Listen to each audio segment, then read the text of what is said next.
बाजूने समोर आलेले.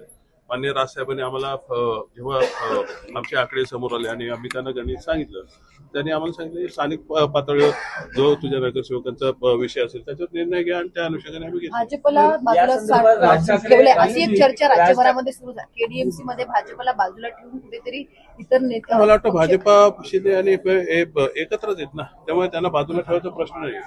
त्याच्यात आज का नाही राजूजी आज सोबत एकही मी भाजपचा प्रवक्ता नाहीये ना, त्यामुळे तुम्ही त्यांना विचारा. जर वाटाघाटीमध्ये भाजपचे नेते का उपस्थित नाही असा सवाल सोबत असा आहे की सोबत आहे बोलला ना. निवडणूक तुम्ही ठाकरे आणि तुम्ही युतीत लढलात, महायुतीच्या धोरणांवर टीका केली किंवा जे काही निर्णय घेतले किंवा ईडीएमसीतलं करप्शन असेल त्यावर टीका केली, आणि आज तुम्ही शिंदे शिवसेनेवर तुम्हाला आणि माझ्या केडीएमसीच्या जनतेलाही मला प्रश्न विचारायचे की 5 लोकांमध्ये आम्ही जनतेला न्याय देऊ शकलो असतो का बाहेर राहून?